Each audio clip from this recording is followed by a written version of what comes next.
I still remember the moment the keys turned in the lock of our new lake house. It sat quietly beside a wide stretch of water, the surface shimmering under late afternoon light. My partner and I had waited years for this, a place where mornings might begin with birdsong instead of blaring alarms, where the calendar might loosen its grip a little, and all those someday dreams of slower pace, of laughter over coffee on a deck, of simple sunsets, would find a home. It felt like the start of a chapter we'd earned. But of course, life doesn't follow the brochure. Within weeks, we found ourselves in a dispute with a homeowners association. They called 911 over the lake we just bought keys to. Yes, really.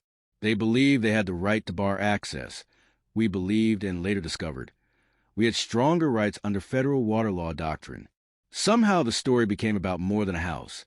It became about ownership, freedom, community, rights, and what it means to claim a piece of land as your own. It all began innocently.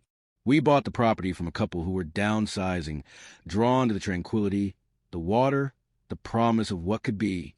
The listing had mentioned that the lake was part of the development, that the subdivision had a homeowners association, HOA, and we assumed everything was properly arranged. We paid our deposit, did the inspections, walked the shoreline, shook hands with the seller, and signed the papers. The closing felt like a win, a mortgage, yes, but also relief that we were finally here. In the early days, we painted walls, fixed a deck, planted a rose bush beside the path that led to the water's edge.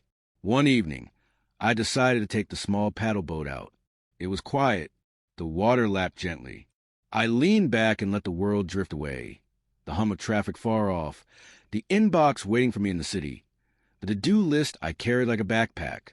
For a few minutes I felt unmoored, in the best way. Then one afternoon I came home and found a letter under the door. It was from the HOA board. They cited our use of the lake, said that despite our position on the subdivision map, we were restricted and not permitted to launch or moor anything from our lot because the lake was considered common property under their documents, and they claimed any attempt to use the water without prior permission would be unauthorized. I sat down on the deck, looked toward the water. My mind flashed to the closing meeting, to the sale documents, to the map showing our lot and its shoreline. I thought, did I make a mistake? Had we overlooked something?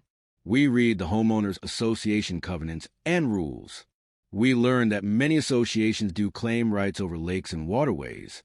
They can maintain, regulate, even control certain uses, depending on how the covenants and recorded easements are drawn.